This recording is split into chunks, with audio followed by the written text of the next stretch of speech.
12 ते 20चा जे पाऊस येणार आहे म्हणजे 12 जून ते 20 जून याच्यामध्ये 100% भरून जाणार आहे आणि याच्यावर लोंढवून पाणी जाणार आहे म्हणून हा अंदाज लक्षात येतो। पण राज्यातल्या सर्व शेतकऱ्यांना सांगू इच्छितो, आज आहे 7 जून, 7, 8, 9, 10 दररोज पाऊस वाढत जाणार आहे। पण 12 जून ते 20 जून हेवी रेन इन महाराष्ट्र म्हणजे महाराष्ट्र सगळीकडे मुसळधार पाऊस पडणार आहे 12 ते 20 म्हणून सर्व शेतकऱ्यांनी काय करायचं, शेतीचे काम आटपून घ्या। आज आणखीन 2-3 दिवस देखील आहे, पण आज देखील राज्यात भाग बदलत पाऊस पडणार आहे म्हणून हा अंदाज लक्षात येतात। त्याच्यानंतर 12 ते 20चा पाऊस पडणार आहे। सगळ्यात जास्त पूर्व विदर्भ, पश्चिम विदर्भ, दक्षिण महाराष्ट्र, उत्तर महाराष्ट्र, कोकणपट्टी, खानदेश, मराठवाडा सगळीकडेच पडणार आहे।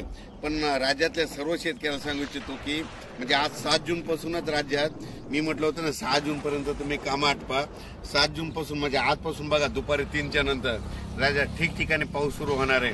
काल देखील खूप ठिकाणी पाऊस झाला, नाशिककडे झाला, पुण्याकडे झाला, दौंडकडे झाला, आज देखील पहाटे सोलापूरकडे खूप झाला। असाच पाऊस काय होणार, दररोज वाढत जाणार आहे। पण 12 ते 20चा मात्र राज्यात मुसळधार पाऊस पडणार आहे म्हणून हा अंदाज लक्षात घ्यायचा। ज्यांचे कोणाचे आणखीन थोडे कामं राहिलेले असेल तुम्ही 11 जून पर्यंत 11-12 पर्यंत काम आटपून घ्या म्हणून हे अंदाज सगळ्यांना लक्षात येतात। आणि ज्यांच्या शेतामध्ये पेरणीसाठी ओल असं तर तुम्ही 12 तारखेपर्यंत पेरू शकता। सोयाबीन जर पेरली तर तुम्हाला सांगतो, सोयाबीन पेरल्याच्या नंतर 1 दिवस सोयाबीनला शांत झोप पाहिजे। म्हणजे पेरल्याच्या नंतर त्या दिवशी शांत झोप म्हणजे कशी की त्या दिवशी पाऊस यायला नाही पाहिजे।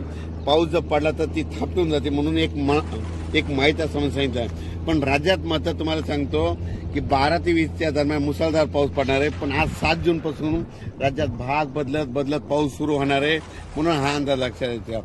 अचानक वातावरणात बदल झाला तर लगेच एक मेसेज दिला जाईल। धन्यवाद।